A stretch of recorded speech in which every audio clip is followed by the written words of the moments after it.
Hi everyone, this is Crystal, and today I'm working in my 2020 creativity journal. This is the first spread that I've actually videoed the creation of in this journal. This is week 3, so I've done 2, and then I also did one last year and didn't really share that much. But if you're not familiar with what it is, I have talked about it a couple times before, but I want to make sure everyone understands what this is. So I'm going to go over that.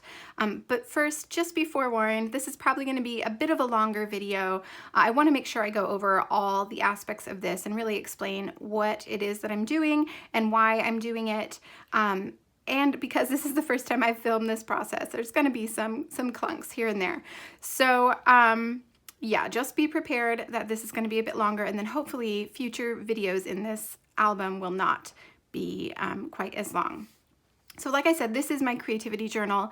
It is a memory planner style album that I am putting together to document my own creative journey. So the things that I create, the things that I share, the response that I get, the things that made me feel good about my own creativity, that's what I'm including here, along with just some motivational things to help me keep my perspective and keep focus on the reason why I do the things that I do.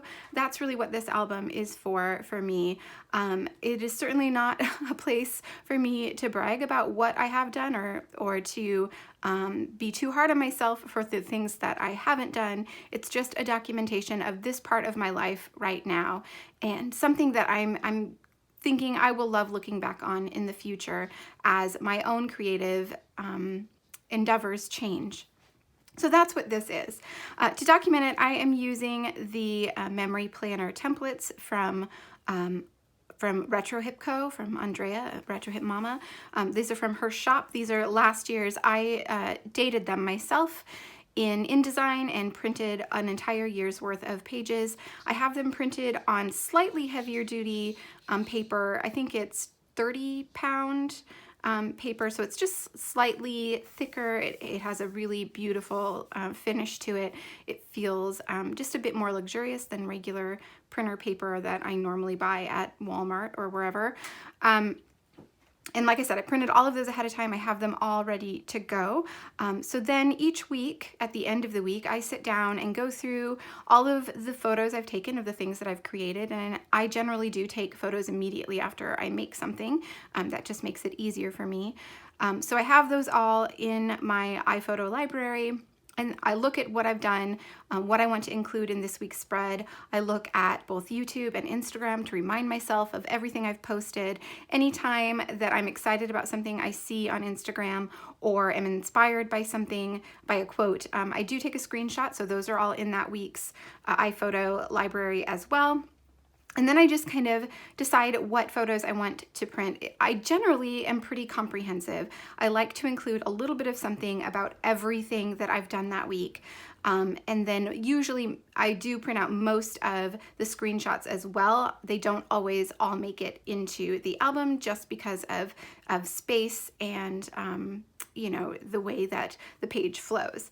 But I do try and include as many as I can because they were inspiring me in the moment. They meant something to me in the moment, and that's part of what this journal is for. So once I have all of those picked out, I bring them into Photoshop and print them. I am editing them down to be just under 2 inches wide. That's what fits in the squares of this particular template. My photos are generally square because I crop them to share on Instagram or other social media. So they are generally square, so they don't fill up the blocks in the planner template, which is fine with me. That doesn't bother me at all. And even you can see, even the screenshots, they don't fit the blocks perfectly. But I don't worry about that too much. I don't pay too much attention to the lines that are here other than just the up and down lines of each day, although I do tend to go over those a bit sometimes as well. Okay, so once I have them all in Photoshop and they've all been edited down to just under 2 inches, I put them into a 4x6 page to print. And print them out at home on my home printer.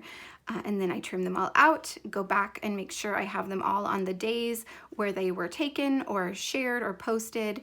And then I just set them out on the calendar just like this. So this is not where they're going to end up, but they are on the days that they coordinate with. So this is where I start, just with everything out on the calendar. Once I have all of this out, I can pick some supplies to work with based on the colors that I have here, or sometimes I don't really pay attention to the colors that are here and I'm just excited to use something that I have in my stash, so I'll grab that, and that is the next step. So for this particular spread, this is, like I said, week 3. I'm going to just slide these off to the side.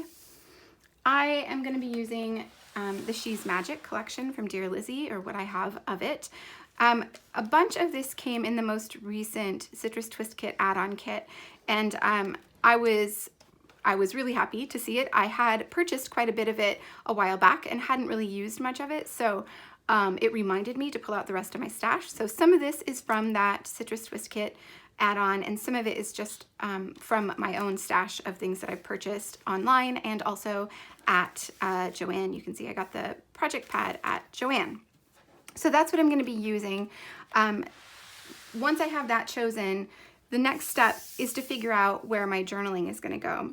So my creative journal spreads, or creativity journal spreads, are somewhat journal heavy sometimes because I'm documenting a journey, right? So there's usually quite a bit I have to say. Sometimes I take the text directly from an Instagram post that I wrote.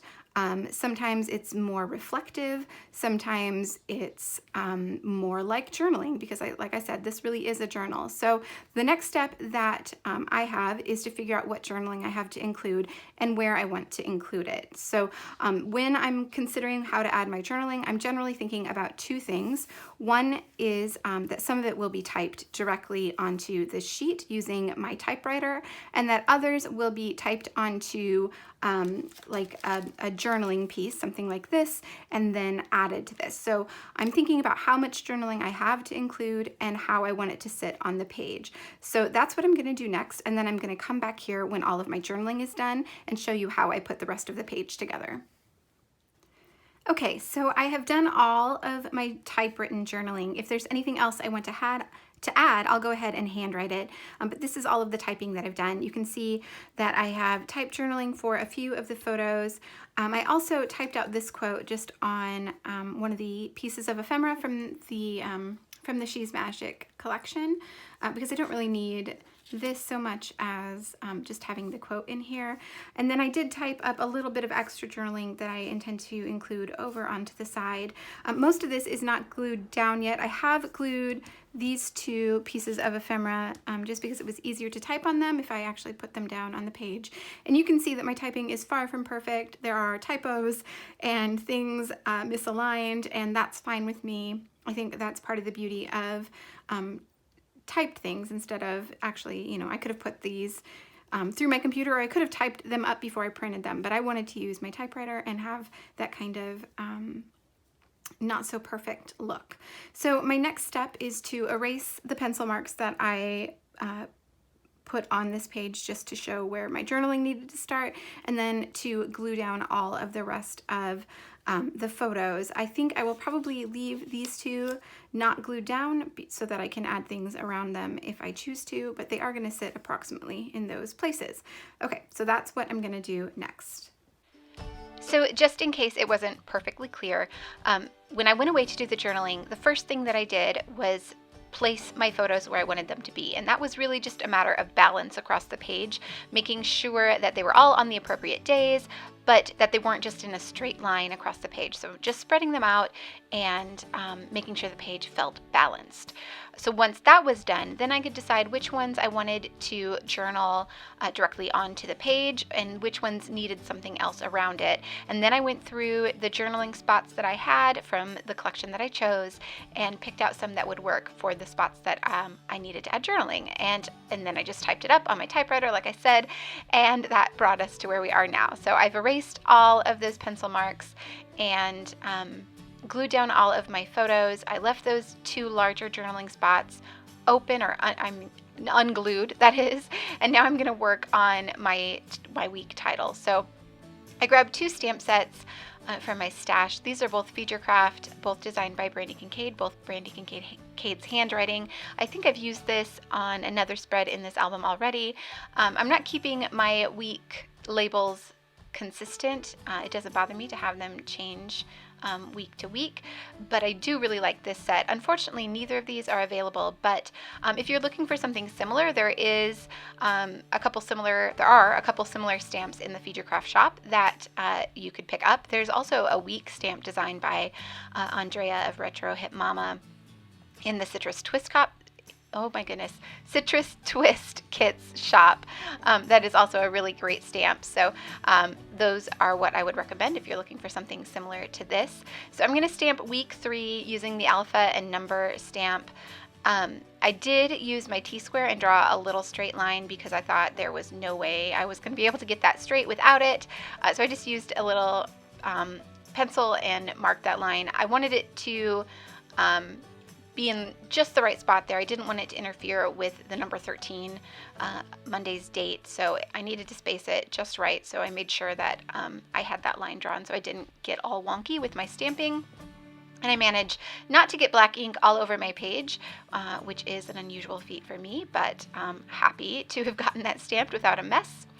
Once that's in place, I can start embellishing. So I'm going to start with a little baggie of things I had fussy cut from this collection from other projects and just stuck them in this little baggie in with the collection so that I could use them for future projects like this one.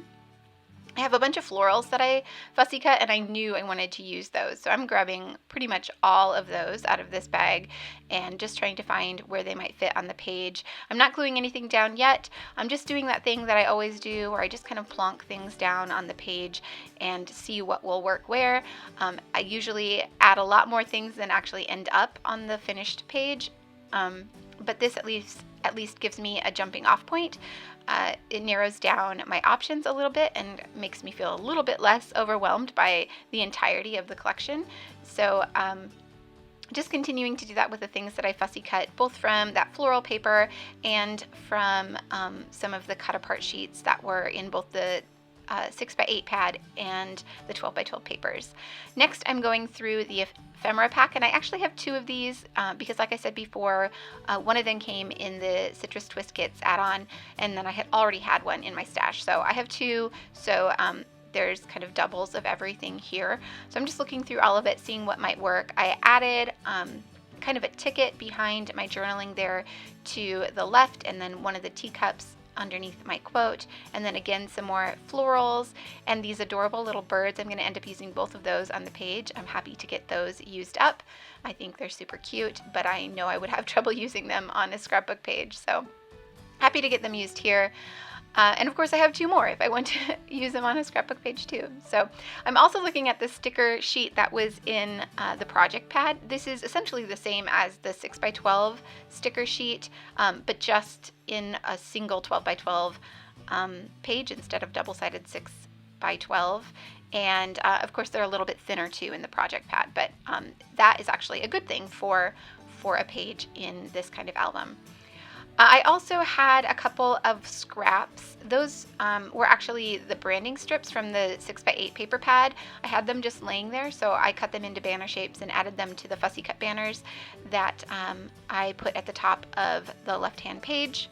And I will end up keeping those there. I like the way that that looks. Now I'm just pulling out a couple more papers from the 6x8 paper pad because I feel like it definitely needs more color on this page and a lot more. It's already busy, but it just needs more, I guess. So I'm going to use those papers to spread around the color and make everything work together. I also had this little cut apart. I think that was from the 6x8 cut apart sheet, and it says something like, "You can totally do this." So I'm going to add that to Monday since I didn't have anything for Monday, so that'll fill in that day. And then I'm using this beautiful rainbow paper. I think this is one of my favorite papers from this collection. I'm cutting a strip, just a 2-inch strip, and I kept the branding strip on because I liked the way that it grounded it at the bottom of the page. So I just flipped it upside down and added the branding strip where that little block at the bottom, those smaller blocks at the bottom of the page are. It just kind of flows then across the page. And then I'm going to layer all of my embellishments on top of that. So that's going to bring in all the colors that are in this page, bring them all together, and they won't feel quite as random. So once I have that in place and I'm happy with it, I can go ahead and glue that down, and then I can glue down my journaling as well. And you can see I didn't get it straight. I try and rip it up, and the one bad thing about the paper that I'm using is that it sticks to glue, or glue sticks to it really well. So normally with the tape runner that I use, it's a dot runner, I'm able to move things. If I don't wait too long, I can kind of lift them up and move them, but not on this paper. So you'll see later I try and do the same thing when I stick one of the stickers down a little bit wonky, and it's not going to come up. It's going to completely rip the paper if I try and rip anything up off of it. So once things are down, they're down, and I just have to live with them. So I'm living with this slightly crooked rainbow paper, and in the end you can't even really tell because there's so many other things over the top of it. And then I'm just going through and sticking down some of the flowers that I have placed on the page. I'm overlapping them with the edge of the page. I really like it when they interact with the edge. I'm also kind of nestling them in where they fit, trying to get them to work in with the other elements on the page, with my journaling, with the title, just so that there aren't a lot of harsh lines. It just kind of all flows and feels a little bit more organic. I'm also creating this cluster of banners before I stick it down to the page so that I can get it spaced just right before I add it to the top. And again, trying to nestle that in with the dates and the title as well, so that they almost interact with each other. And then it's just a matter of filling things in. So those blank spaces that are on the page right now will not stay there, although I don't fill them in completely. So I like a little bit of white space. I don't tend to fill in every block on my pages with journal cards or with embellishments. I like there to be some white space. So there will still be some white space, but I will end up adding a few more things. Right now I've moved over to the left, or the right hand side that is, and I'm working on that. I'm going to add a strip of that red paper behind this pink journaling card, just because there was some red on the left hand side in the journaling card I used for the photo on the 15th, as well as those banners at the top and the rainbow, and I felt like I needed to bring some of that over to the right hand side, and I had chosen that originally because I have red in my photo on the 17th. So that was purposeful, and I definitely wanted to make sure that it was balanced on this side as well. So I added some of that red paper. I tore it to add more texture because these are flat pages and I don't have a lot of room to add thick embellishments in my album. I do try and keep things pretty flat, but adding some torn paper is a great way to add texture when you're still trying to keep things flat on the page. So again, just going through and gluing down the things that I have placed down, making sure they interact with the edge just like I did on the other side of the page, just because that echoes that same kind of feeling on this side and makes it feel like they flow together. And then just kind of figuring out what else I want to add. I have all those little pieces. I don't end up using all of these. I put this blue one down there, and I realize that I definitely need to add some blue down there, but I don't end up using the little phrase that I have set there right now. I end up using something else. But you can see as soon as I set that there, it pulls the blue from the left-hand side in the rainbow paper and the bird, and there wasn't any of that color on this side yet. So I will definitely go back and make sure that I add some of that blue down in that corner. So you can see I'm just trying to get things to fit together and look purposeful and like they interact with each other so that it's not too blocky. I do love the look of the blocky pages when people do memory planner pages in that way, but when I don't have something to fill in all the blocks, it just feels better to me if I make it all overlap and all overhang and all kind of interact with each other. So maybe one of these days I'll actually do one that fills in all the blocks. I would like to try it, but we'll see. Okay, so adding all the finishing touches now. You'll see here in a second, I I start to look at the sticker sheet and I don't know what to do next. I'm kind of at a loss. So I'm gonna look through lots and lots of product, but I cut that out so that you don't have to watch me just staring at a bunch of products. I end up grabbing the phrase stickers from the collection, and this is where that blue comes in. So I'm gonna add one of these little strips of hearts. That's also the thing that stuck down completely wonky, but I couldn't pull it up, so it's gonna have to stay. And again, that just pulls in that blue color over to the right-hand side and makes it feel balanced. And then I'm going to go back to that sticker sheet that's in the project pad and just add a bunch of hearts. I was trying not to do this in the first place, because it feels like it's something I do all the time, and I always end up using all of the little hearts or stars or whatever they may be on the sticker sheets long before I use any of the other stickers, just because I feel like they're a great way to fill in any blank space, and they kind of act like enamel dots. So I was trying not to do that, but I couldn't find anything else to add, so I end up just doing it, and I actually really like the way it looks. So I sprinkle those all over the page in all of the little blank areas, and then to finish the whole thing off, I'm going to come in with a gel pen and just add some doodles, which is another thing I really like to do in these pages. I did it all throughout my album last year. I've done it on several pages already this year, and to me it just makes it look finished. So you can see the doodles and everything else in these close-up photos. There are quite a few coming up. I hope that you've enjoyed this process. If you have any questions about anything I've used or anything I've done, please feel free to leave those in the comments below, and I'll be sure to get back to you. Thank you again for watching, and I will see you all back here soon.